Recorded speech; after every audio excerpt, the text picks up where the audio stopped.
मजदूर मोदी चारा लेबर को रद्द करो, इंकलाब जिंदाबाद।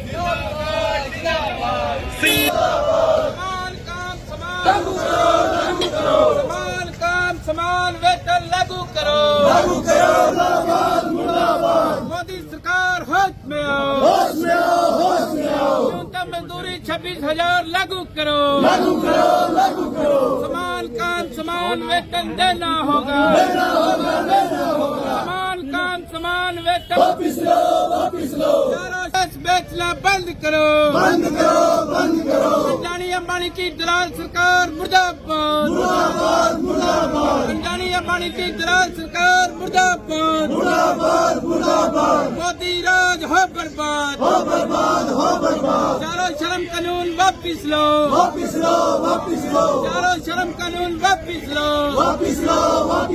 समान काम समान वेतन लागू करो, 26,000 न्यूनतम मजदूरी लागू करो। इनके दो नेताओं के वीडियो जारी हुए, एक का तो आज उन्होंने पार्टी से निकाला है, अश्लील वीडियो। और पूरी भाजपा जब तिरंगा यात्रा निकाल रही थी, उनके नेता पता क्या बयान दे रहे थे, पाकिस्तान जिंदाबाद के नारे लगा रहे थे। वीडियो सोशल मीडिया में फैल गया, उसी नेता ने फिर माफी मांगी, बोले जी जोश में निकल गए, जोश चढ़ गया था और जोश में निकल गया। हम ये कहना चाहते हैं कि जोश में तो निकलता है, हिंदुस्तान का नागरिक है, हिंदुस्तान के नारे निकलते हैं। इसलिए हम कह रहे कि किसी भी सूरत में हिंदुस्तान में बोलने की आजादी नहीं छीनी जा सकती। और भारतीय जनता पार्टी के बाप का हिंदुस्तान नहीं है, तमाम लोगों का है।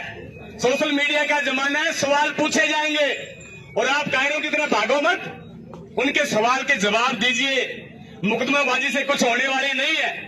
तो गर्मी बहुत है, मैं ज्यादा नहीं कह, पूरा देश हिंदुस्तान का एक एक नागरिक और पूरी विपक्षी पार्टियां सेना के समर्थन में खड़ी हुई, देश के साथ खड़ी हुई कि हम इस कदम पर आपके साथ हैं और आतंक हिंदुस्तान में बर्दाश्त नहीं किया जा सकता। जो भी सेना कार्रवाई करे हम उसके समर्थन में। लेकिन देश का दुर्भाग्य है, ये बात हम प्रशासन को कहना चाह रहे कि उसकी आड़ में जिस तरीके से धर्म विशेष को टारगेट किया, आतंकियों का कोई धर्म नहीं होता। हिंदुस्तान में तमाम धर्म के लोग रहते हैं। अगर उनमें आतंकवादियों में कोई मुसलमान भी होगा या किसी और धर्म का होगा, तो इसका मतलब ये नहीं कि हिंदुस्तान का मुसलमान हिंदुस्तान का दूसरे धर्म का व्यक्ति वो आतंकवादी हो गया। और किया क्या, ये बड़ा सोचने का विषय है।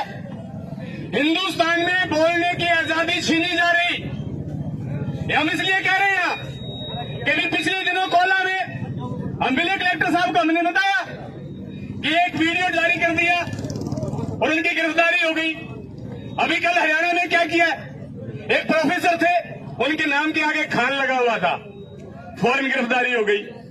लिखा क्या है उन्होंने, अगर उस एक एक शब्द को पढ़ा जाए तो एक भी शब्द सेना के खिलाफ नहीं। लेकिन भारतीय जनता पार्टी को यह पता नहीं। एक तरफ उनका राज्य मंत्री मध्य प्रदेश का विजय शाह शरेआम ये भाषण देता है और हमारी कर्नल को सोफिया कुरैशी को आतंकवादियों की बहन बताता है। आज के अखबार में भास्कर के फ्रंट पेज पर छपा, कोर्ट ने बड़ी तख्त टिप्पणी की कि फौरन मुकदमा दर्ज किया जाए। उसके बाद भी जिन धाराओं में मुकदमा दर्ज होना था नहीं हुआ और बार बार माफी मांग रहे। उसके बाद अभी एक एसआईटी की कमेटी गठित की गई है और एक तरफा अगर मोबाइल पर फेसबुक पर कोई साथी बोल दे, अगर भाजपा पार्टी को कोई ये कह दे कि यह माफी वीर है, तो उन पर मुकदमा दर्ज होता है। ये बात कह रहे हैं हम, ये हिंदुस्तान में हो नहीं सकता। तो हुआ उसमें हमारे देश के नागरिक मारे गए, उसके बाद में देश के हालात बदले, परिस्थितियां बदली, उसी को मद्देनजर रखते हुए हमारी उस हड़ताल को 9 जुलाई को प्रस्तावित कर दिया और पूरे देश में तमाम संगठनों ने आह्वान किया कि 20 तारीख को हम हमारा मांग पत्र मजदूरों का जो है राष्ट्रपति महोदय के नाम भेजेंगे।